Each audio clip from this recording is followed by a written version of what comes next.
पिछली क्लास में 2 क्लासेस से ही हम पैडी क्रॉप के बारे में पढ़ रहे हैं। पहले उस क्लास में हमने पैडी क्रॉप में किस तरह का पैडी क्रॉप का था कि इंट्रोडक्शन दिया था कि पैडी जो है राइस जो है उसमें क्या इसका बोटेनिकल नेम था, किस तरह का इसका जो डिस्ट्रीब्यूशन था, ओरिजिन क्या थी इसकी, और किस तरह से इसका मॉर्फोलॉजी थी या किस तरह से इसका बोटेनिकल उसका करैक्टरिस्टिक इसके में प्लांट कैसा था। ठीक है।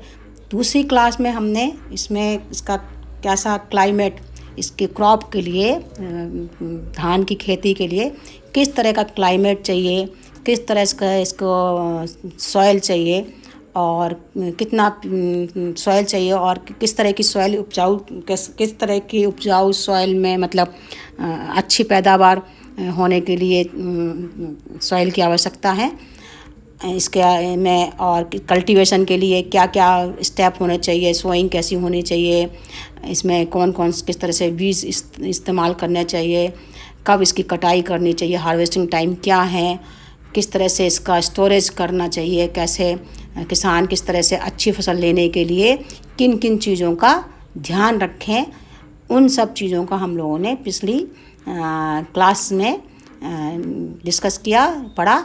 आज हम इस क्लास में उस पिछली क्लास को ही आगे बढ़ाएंगे, पैडी की क्लास को, कि जो पैडी क्रॉप है या जो राइस की क्रॉप है, चावल की खेती है या चावल की खेती को हम और किस तरह से अच्छा किसान किस तरह जो चीज़ रह गई है उसको इस क्लास में लेंगे। अब बात करते हैं कि हमने उनको किसान ने जो पिछली क्लास में हमने कहा था कि बड़ी किसानों ने उसको स्टोरेज कर लिया है, कटाई हार्वेस्ट करके बीजों को उससे खेतों से लेके निकाल लिया है और निकाल के स्टोरेज करके कर लिया है, पक गए उस खेत में। और उस टाइम उन्होंने ग्रीन इस पे भाई तने हरे थे, बीज पक गए थे और उस टाइम उन्होंने उसको हटा के उन्होंने अलग करके निकाल लिया। अब ये है कि जो इम्प्रूव वैरायटी और ज़्यादा अगर किसानों को अच्छी फसल लेने के लिए हमारे यहाँ या दुनिया देश में इंडिया में central rice research institute of Cuttack में बहुत साइंटिस्ट हैं, मतलब इस पर राइस का जो स्पेशल एक ICAR का इंस्टीट्यूट है, central rice research institute Cuttack, और बहुत सारी एग्रीकल्चर यूनिवर्सिटीज़ हैं जो समय समय पर इस तरह की इम्प्रूव वैरायटी के लिए रिलीज़ करती रहती हैं, रिसर्च करती रहती हैं क्रॉप को इम्प्रूव करने के लिए, जिससे कि किसान छोटी से छोटी जगह पर भी अच्छी उपज पैदावार ले सकें। तो इसी तरह चावल के लिए भी ICAR का इंस्टीट्यूट है, central research institute of Cuttack, यहाँ के भी साइंटिस्ट काम कर रहे हैं और दूसरी यूनिवर्सिटी भी काम कर रही हैं। तो चावल की जो ओराइजा सटाइवा जो स्पीसीज़ हैं, इसके जो बहुत से डिफरेंट मॉर्फोलॉजी या फिजियोलॉजी करैक्टर अलग अलग होते हैं, इसकी हाई यील्डिंग वैरायटी के लिए इंडिया में रिलीज़ की हैं कुछ इम्प्रूव वैरायटी साइंटिस्ट ने। वो जैसे कि बाला CR 42 38 173, जो ये वैरायटी है इसकी राइस की, ये वैरायटी जो है हाई यील्डिंग वैरायटी है राइस की, और ये जो ग्रो होती है वो हाईलैंड एरिया में ग्रो करती है। दूसरी जो वैरायटी है वो है जमुना VC 6/48, ये भी जो वैरायटी है हाई यील्डिंग वैरायटी है और इसका जो मैच्योरेशन का टाइम है वो है 112 डेज। तीसरी वैरायटी जो है CR 1, यहाँ पर बात हम कह रहे हैं केवल इम्पोर्टेंट इम्प्रूव वैरायटी की। बहुत सारी वैरायटी रिलीज है पर यहाँ पर केवल हम बहुत ही जो इम्पोर्टेंट हैं, बहुत ही ज़्यादा महत्व वाली वैरायटी हैं, उनकी ही डिस्कस कर रहे हैं, बात है। तीसरी जो है कृष्णा CR 16, ये भी जो वैरायटी है वो अच्छी प्रोड्यूस करती है। बहुत सारे इसमें जो है टिलरिंग पाई जाती है, नेचुरल जो ज़्यादा ब्रांचिंग होंगी उतने ज़्यादा बालियाँ लगेंगी, और ये भी हाई यील्ड वैरायटी है। साबरमती V6 5/55, ये जो है शॉर्ट वैरायटी है और ये मैच्योर टाइम इसका है 118 डेज, इसकी जो बेस्ट क्वालिटी जो है बासमती राइस के नाम से जाना जाता है। जया IET 723, ये जो मीडियम क्वालिटी की राइस है, हाई यील्ड वैरायटी है और इसके जो मैच्योरिटी टाइम है 130 डेज़। अंडा जो वैरायटी है MW10, it is high yielding variety, rainfed area की, रेनफेड अपलैंड एरिया की। उसका जो एवरेज जो है 3.7 टन पर हेक्टेयर के हिसाब से ये इसका पैदावार होती है। सेमी ड्राफ है, 100 to 110 सेंटीमीटर इसका जो हाइट है और जो मैच्योर टाइम है इसका 100 to 110 डेज़ है। इसके बाद इसमें जो नेक्स्ट जो वैरायटी है हीरा CR 554 12 IET 10973, it is semi drought variety, super fast variety, suitable for rainfed upland and drought। ये जो जहाँ पर सूखा ज़्यादा बारिश नहीं होती उन देशों उन जगहों के लिए ये सूटेबल है। और इसमें जो इसका पैदावार है वो 35 to 40 क्विंटल पर हेक्टेयर और इसकी जो हाइट है 75 to 85 सेंटीमीटर की होती है और मैच्योरिटी टाइम जो है वो 70 डेज़ है। Mahi Sugandha IET 12601, it is also semi dwarf variety. इसका जो हाइट है 92 to 95 सेंटीमीटर, फोटो सेंसिटिव है ये वैरायटी है और इसका जो मैच्योरिटी टाइम है 130 to 135 डेज। एवरेज यील्डिंग जो है इसकी 40 to 45 क्विंटल पर हेक्टेयर है, 40 to 45 क्विंटल पर hectare. Neela CR 404-561, it is fast maturing variety, जल्दी मैच्योर हो जाती, कम दिनों में जल्दी हो जाती है, 90 डेज़ में ही ये मैच्योर हो जाती है। और ये जो है इसका जो सॉइल है ये इलेक्ट्रिक है उसमें पैदा होती है और जो इसका जो यील्ड है पैदावार जो है 30 to 40 क्विंटल पर हेक्टर ये इसका पैदावार होती है।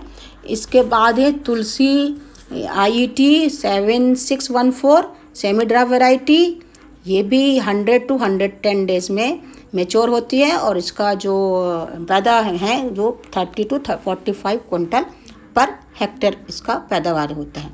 कुछ जो इम्प्रूव वैरायटी है सम जो है स्टेट वाइज रिकमेंडेड है क्योंकि हमारे कंट्री में अलग अलग क्लाइमेट होता है, बहुत सारे वैरायटी खुद ही मिलती है हमारे क्लाइमेट में। जैसे राजस्थान सूखा ज़्यादा बरसात नहीं होती है इन कंपेरिजन टू अदर दूसरे स्टेट के हिसाब से, तो राजस्थान में अलग वैरायटी हैं। तो स्टेट वाइज भी कुछ वैरायटी रिलीज़ करी है साइंटिस्ट ने जो एग्रीकल्चर रिसर्च इंस्टीट्यूट के साइंटिस्ट हैं। जैसे राजस्थान में N22, सेठी 3486, संगरा लोकल बासमती, उत्तर प्रदेश ने साकेत 4, बिरजू 50, जया सरजू 52, सीता, आंध्र प्रदेश में GV 24, SLO 13, MTU 17, HARI हरी, पूसा 33, IR 8।